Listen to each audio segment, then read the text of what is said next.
como derrubar uma muralha? Afinal de contas, muralhas, vocês sabem que muralha, do ponto de vista espiritual, significa as adversidades da vida, os problemas, as tribulações. Todo mundo tem uma muralha para derrubar, né, gente? E como derrubar uma muralha? Eu quero falar do exemplo de Gideão, a fé de Gideão, porque ele nos ensina 3 coisas fundamentais para a gente derrubar as muralhas da nossa vida. Gideão era um homem que acreditava em Deus. O seu pai era um adorador de um Deus chamado Baal.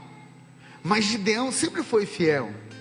Mas existia um povo chamado Midianitas, que eles estavam aprisionando aquele povo, os israelitas, e aquele povo estava comendo pão que aquela coisa ruim amassou. Durante 7 anos, os midianitas chegavam, devastavam as plantações, roubavam gados, ovelhas, e aquele povo ficava até passando fome. Diz a palavra de Deus em Juízes 6, versículo 4, que diz assim, ó: eles subiam cada ano e não deixavam que aquele povo comer, levavam as ovelhas, os bois, nem jumentos, nada restava. Juízes 6, 4, quer dizer, era uma tragédia. E uma certa vez estava lá o nosso amigo Gideão, cultivando a sua lavoura, o seu trigo, e um anjo aparece. Vê se isso não parece uma chacota. O anjo aparece e diz: Gideão, o Senhor está com você. Gideão, com aquele medo de perder toda a lavoura, com aquele medo de plantar e não poder colher, perder tudo por aqueles malditos homens, ele diz: como que o Senhor está comigo?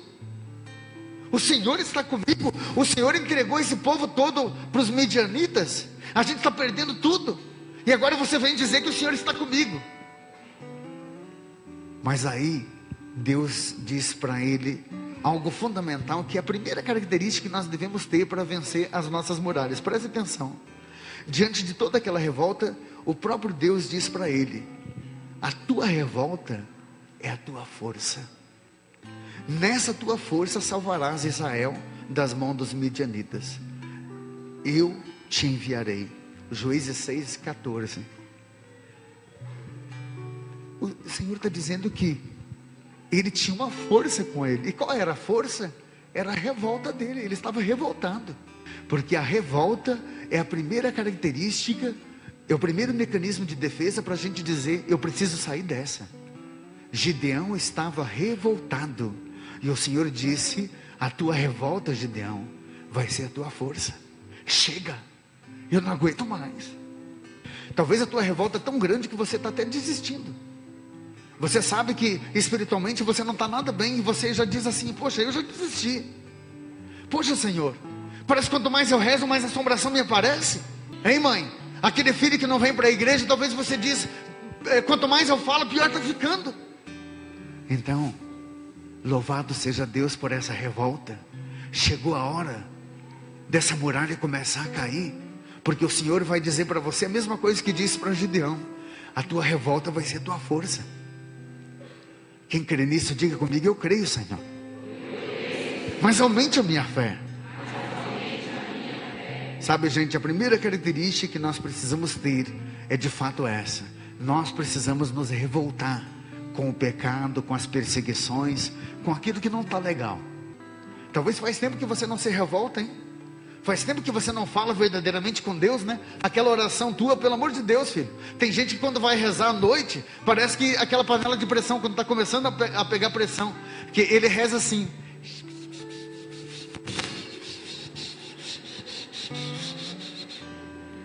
ô filho, tem gente quando vai expulsar demônio é assim, né? Vocês já viram que quando entra um cachorro vira-lata dentro da casa da gente, como que a gente faz para expulsar o cachorro? Quando entra, o dono já diz: passa, sai, jaguar. O cachorro sai. Gente, você já imaginou você olhar para o cachorro e dizer assim: Bidu, dá licença, por favor. Ele vai balançar o rabo e vai pular em você. O diabo é a mesma coisa, gente. O bicho também é jaguara, ele também é rabugento. Se você não expulsar ele com toda a autoridade, ele não sai, filho. Eu não estou dizendo para você ficar gritando igual um doido, mas estou falando para você com autoridade. Em nome de... Meu Deus do céu, gente.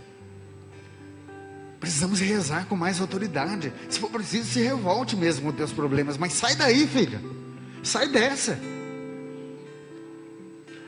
A segunda característica que Gideão nos mostra aqui, que eu acho fundamental, gente, foi uma provação que Deus deu para Gideão. O pai dele era um adorador de um Deus falso, que eu já disse aqui, chamado Baal.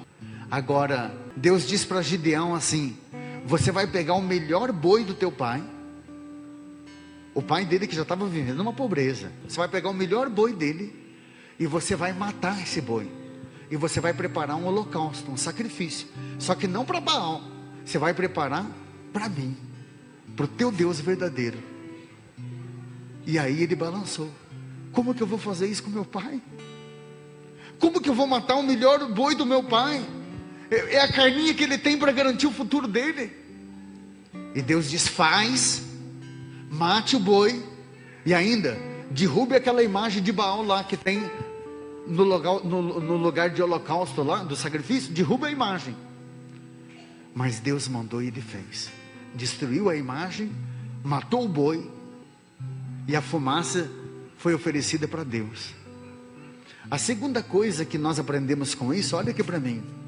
Gente, nós precisamos às vezes ir contra até a vontade da família, das pessoas que a gente ama. A gente tem que colocar na nossa hierarquia de valores Deus em primeiro lugar. Deus queria só testar a fé de Gideão. Queria saber se de fato ele seria capaz de ir contra. Porque diz a palavra, se você for ler o capítulo 6, 7 e 8 de Juízes, você vai ver que o próprio pai dele depois defende o filho. E entende que o filho fez aquilo por causa de um Deus verdadeiro. O próprio pai acaba se convertendo. Deus sabia de tudo. Eu não estou dizendo que você tem que ir contra a família. Eu estou dizendo que você não pode colocar a família em primeiro lugar. Será que você não tem colocado outras pessoas acima de Deus? Porque se você tem feito isso, filho, eu vou dizer uma coisa para você: dificilmente você vai conseguir derrubar qualquer muralha na tua vida. Porque você está preso demais às coisas desse mundo. Deus é em primeiro lugar. Eu conheço mães que são tão dependentes dos filhos, que num momento como esse, ela está lembrando só dos filhos, ela nem lembra dela. Ela nunca alcança uma graça, a muralha na vida dela nunca cai. Ela consegue salvar a família inteira, como diz a Bíblia. Se um apenas se converte, pode salvar toda a família, mas a mãe morre antes que os filhos. Que o Senhor aqui cobrou de Gideão. Ele precisou tirar o pai dele do lugar onde ele estava e colocar em segundo plano. Ele teve que colocar Deus em primeiro lugar. Você precisa, filha, fazer isso. Você precisa pensar um pouquinho mais em você também. Você precisa pedir um pouquinho mais, porque se você chegar ao esgotamento máximo, você não vai ajudar mais ninguém. Terceira característica que Gideão nos ensina, e eu encerro aqui, para falar como que a gente deve fazer para derrubar muralhas na nossa vida. Gente, Gideão conseguiu, para vencer aquele grande exército, que era, diz que 135 mil homens, que os medianitas tinham, ele conseguiu 32 mil homens. E quando ele estava indo em direção, imagina a cena, quando ele estava indo em direção àqueles homens chamados medianitas, Deus diz para Gideão: Gideão, você está com muitos homens. Tem muita gente aí, desses 32 mil homens, que estão morrendo de medo, porque sabem que estão em desvantagem.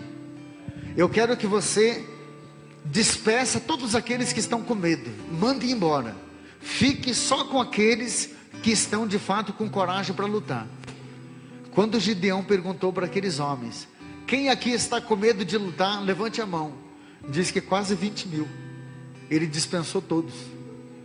E quando continuou, diz que tinha um lago muito grande, e eles estavam morrendo de sede, e Deus diz: Gideão, quando vocês passarem por aquele lago, aqueles que pararem para tomar água, você vai dispensar também.